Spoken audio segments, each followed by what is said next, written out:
কলকাতা। সালটা ছিল সম্ভবত 1881 বা 82।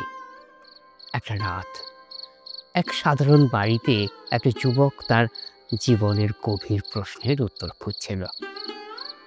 তার নাম নরেন্দ্রনাথ দত্ত। বয়স মাত্র 18, কিন্তু তার মনে প্রশ্ন গভীর।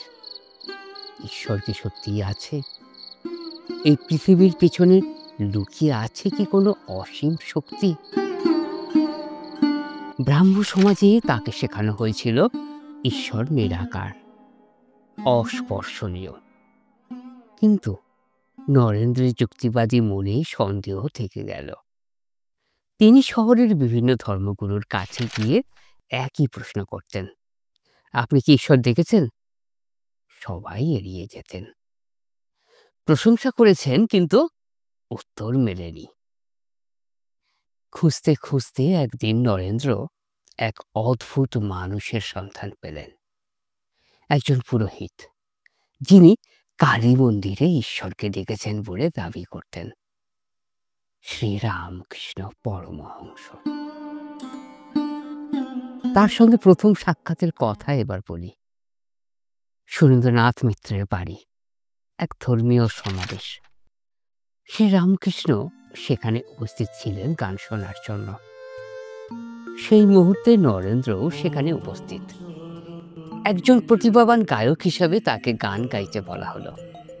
তিনি গান গাইলেন, মনু চলো নিজ নিকেতনে, সংসার ও বিদেশে বিদেশির বেশে, ভ্রম কেন অকারণে। সেই গান শোনার সাথে সাথে শ্রী শ্রীরামকৃষ্ণ কিছু পরিবর্তন অনুভব করলেন। তার চোখে তখন জল। তিনি আর নিজেকে সংবরণ করতে পারলেন না। গান শেষ হলো। রামকৃষ্ণ নরেন্দ্রের হাত ধরলেন এবং তাকে দক্ষিণেশ্বরে আসার জন্য আমন্ত্রণ জানালেন। তিনি আবেগ ভরা কণ্ঠে বলেছিলেন, আহা, তুই এত দেরি করে এলি, আমাকে এতক্ষণ অপেক্ষায় রাখলি। জগতের লোকের তুচ্ছ কথা শুনতে শুনতে আমার কান ঝালা পালা হয়ে গেল। তুই এত দেরি করলি কেন?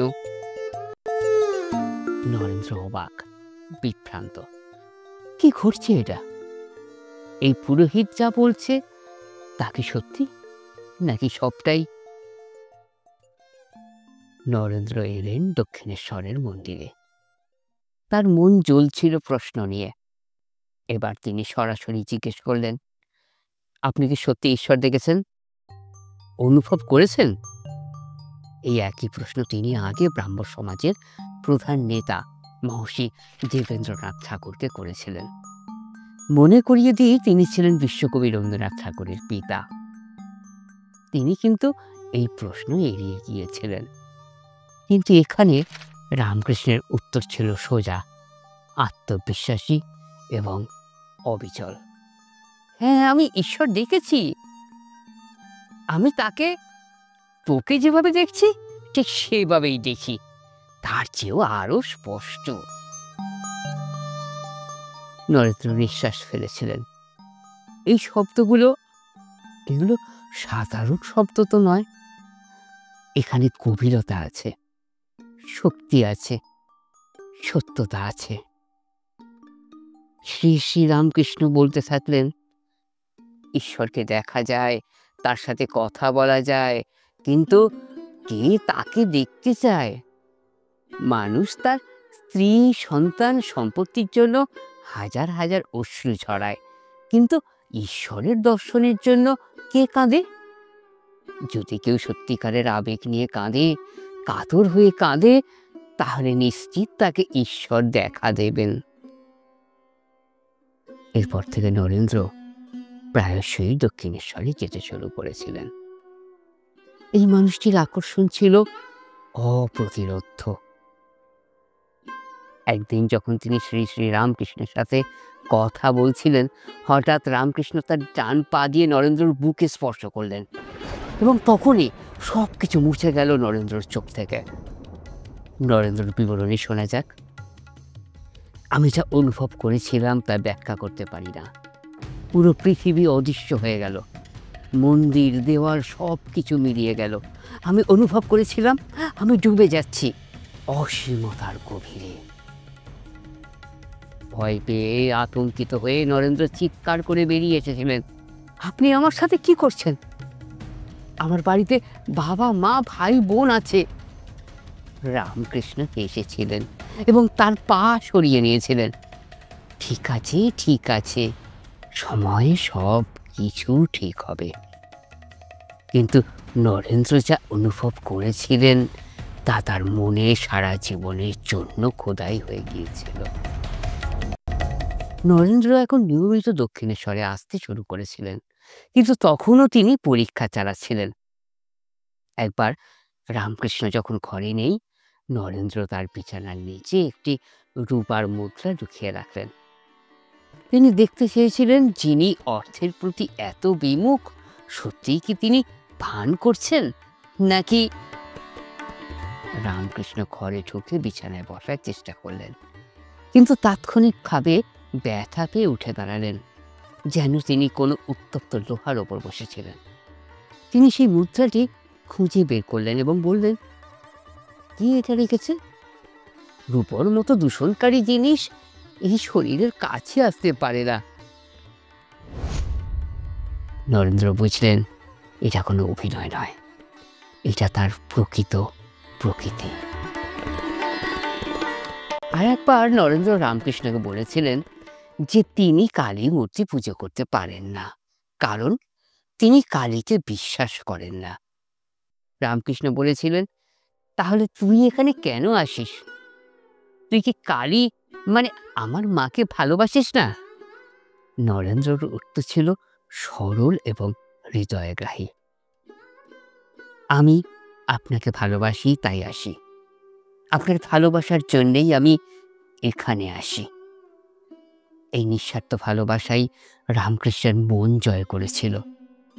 এরপর নরেন্দ্র সম্পূর্ণভাবে রামকৃষ্ণের ভাবরাজ্যে আত্মসমর্পণ করেন। আর কোনো সন্দেহ ছিল না তার। তার শিষ্যদের মধ্যে নরেন্দ্রের প্রতি রামকৃষ্ণের ভালোবাসা ছিল এক অন্য স্তরের। একবার শ্রী শ্রী রামকৃষ্ণ প্রায় 1 মাস ধরে নরেন্দ্রকে সম্পূর্ণভাবে উপেক্ষা করেছিলেন। নরেন্দ্র প্রতিদিন আসতেন, কিন্তু শ্রীরামকৃষ্ণ তাকে দেখতেনও না বা কথাও বলতেন না। 1 মাস পর শ্রীরামকৃষ্ণ বলেছিলেন, এই 1 মাসে আমি তোর সাথে কথা বলিনি, তোর দিকে তাকাইও নি, তবু তুই এখানে আসিস কেন? কেন আসিস বলতো? নরেন্দ্র বলেছিলেন, আমি আপনার মনোযোগ পেতে আসি না, আমি শুধু আপনাকে ভালোবাসার জন্য আসি। আপনি আমার দিকে তাকান বা না তাকান তাতে আমার কিচ্ছু যায় আসে না। নিঃস্বার্থ ভালোবাসা। 1884 সাল নরেন্দ্রর বাবা হঠাৎ মারা গেলেন। রাতারাতি এই সম্পন্ন পরিবার সর্বহারা হয়ে গেল। ঋণের চাপে পরিবারটা চরম দারিদ্র্যে পড়ল। তিনি কাজ খুঁজছিলেন, কিন্তু পাচ্ছিলেন না। তার মনে প্রশ্ন জেগেছিল, ঈশ্বর কোথায়? যদি সত্যি ঈশ্বর থাকে তবে কেন আমার পরিবার এইভাবে দুঃখ পাচ্ছে? তিনি শ্রী শ্রীরামকৃষ্ণের কাছে গিয়েছিলেন এবং বলেছিলেন, আমার পরিবারের জন্য অর্থ পেতে দেবী কালীর কাছে আপনি প্রার্থনা করুন। রামকৃষ্ণ বলেছিলেন, তুই নিজেই জানা রে, নিজেই কালী মন্দিরে সরাসরি দেবীর কাছে প্রার্থনা কর, দেখ তোর কথা মা শোনে কিনা।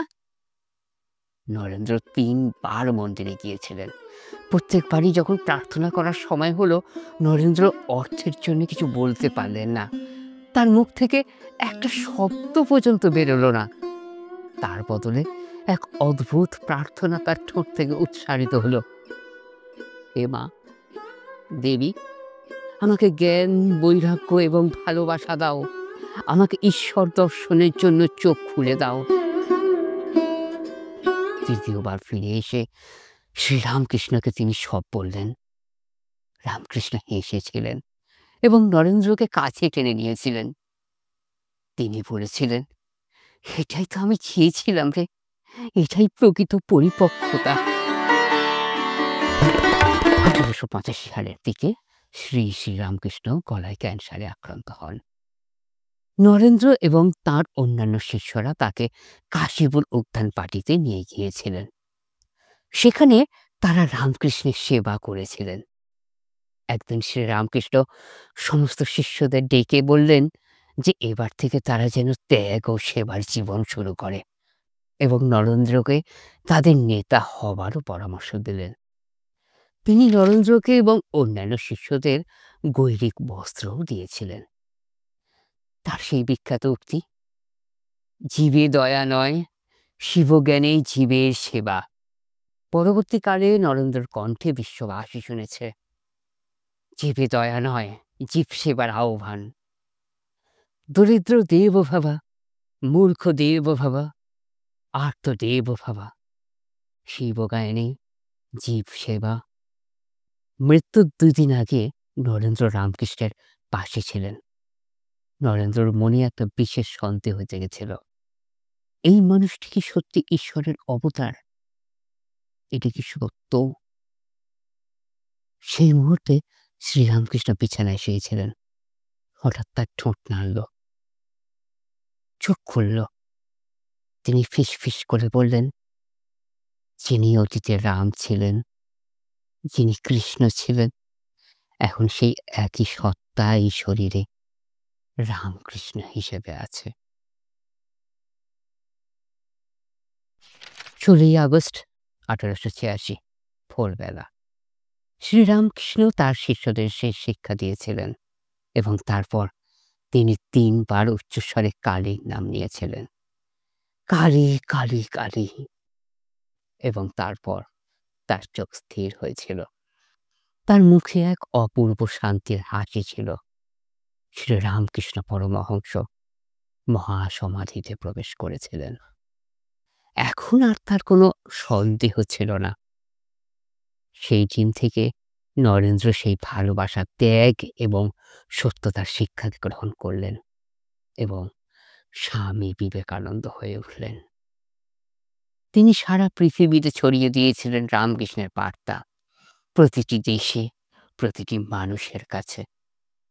স্বামী বিবেকানন্দ এই কথা কখনো ভোলেননি, যা কিছু আমি আছি, যা কিছু পৃথিবী একদিন হবে, সবকিছুই আমার গুরু শ্রীরামকৃষ্ণের কারণে।